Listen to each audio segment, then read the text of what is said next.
It's Monday, March 10th. I'm Macy Egland. The arson investigation continues today after fires raced through several Suffolk communities over the weekend. The largest fire in West Hampton burned 400 acres. You can see some of the aftermath in this drone video.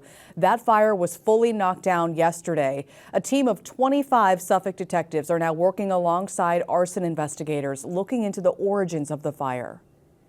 God forbid this was started by somebody. We want to make sure that it doesn't happen again. In total, 4 fires sent large plumes of smoke into the air on Saturday. 2 firefighters were hurt.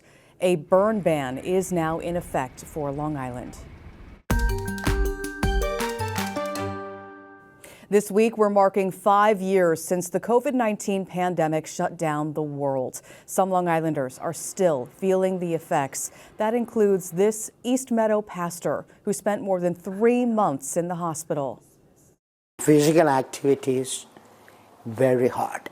I can do for 2-3 minutes, and that's all. More from Reverend Ben Thomas coming up, and we're looking at whether local hospitals are better prepared for the next pandemic.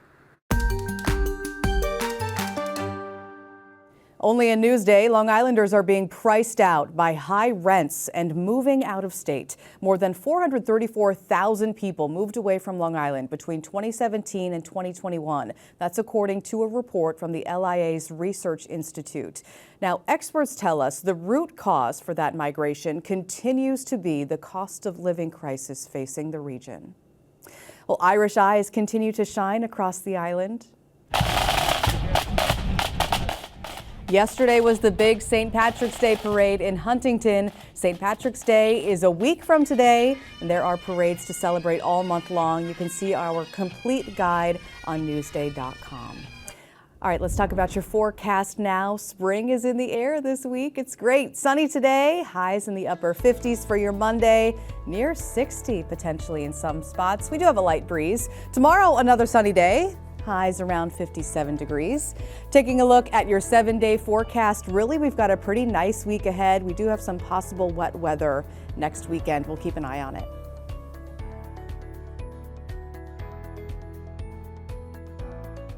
Long Island weather is brought to you by PTRC.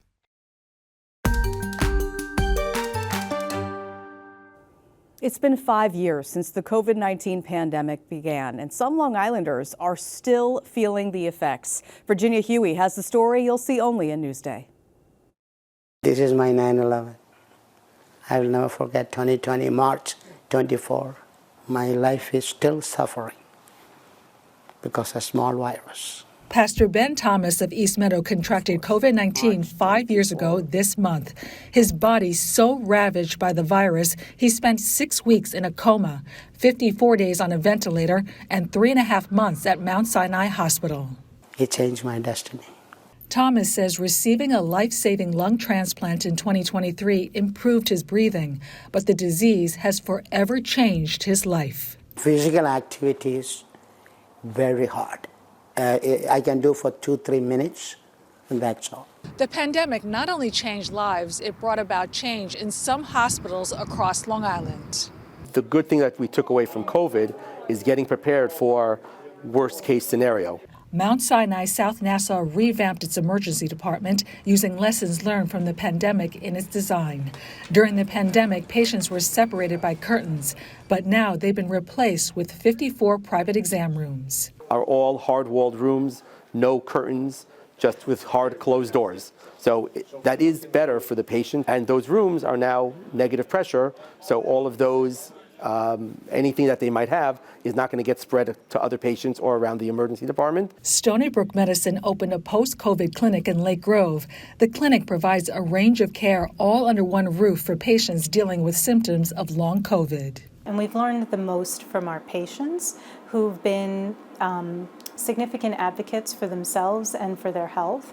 And so learning about all the symptoms that they have and the impact on the quality of their life helps us direct research initiatives, directs care, and just how to better care for our patients overall. Dr. Bruce Hirsch of Northwell's Division of Infectious Diseases says a valuable lesson we can all carry away from the pandemic is the importance of self-care, diet, and exercise. So many of us have high blood pressure, have diabetes, have high cholesterol, are overweight. I think there are things that we can do in terms of lifestyle, taking our medications appropriately, working with our doctors to have us in the best shape possible so whatever comes, we're kind of prepared for. For Newsday TV, I'm Virginia Huey. And you can read more about the story on Newsday.com. Click Get More below the Newsday TV video box. It was once the Big E farm. To Robert Entenmann, as in the baked goods brand, this 22-acre Riverhead property was a home and a horse track. 6 years ago, the CEO of RGNY Wine bought the property, and now she's selling it. The 5-bedroom house and adjacent 19-acre parcel are on the market for $5.1 million together, or can be sold separately. I stopped by to test out the kitchen with the winery's hospitality director, Courtney Fitt, who chose an Entenmann's-inspired recipe.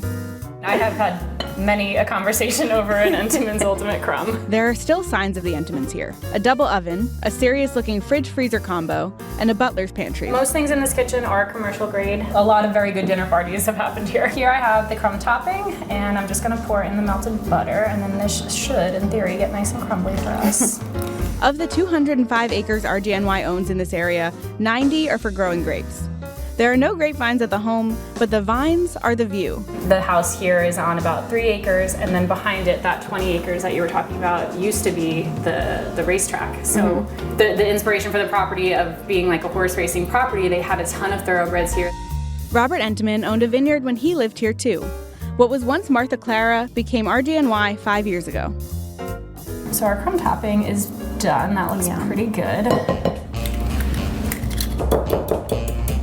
That's too much. We can put this bad boy in the oven for a little while and take a look at the rest of the house.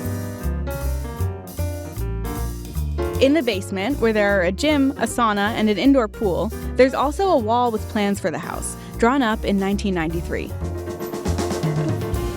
Back in the kitchen, it smells amazing. We've tried out a lot of things here. We've tried to see what we could push out of the land, out of the wine. And Mr. Entenmann was like that too. He did beautiful things here. For Newsday TV, I'm Ariel Dollinger. Gorgeous home, and you can read more about it on Newsday.com. Click Get More below the Newsday TV video box.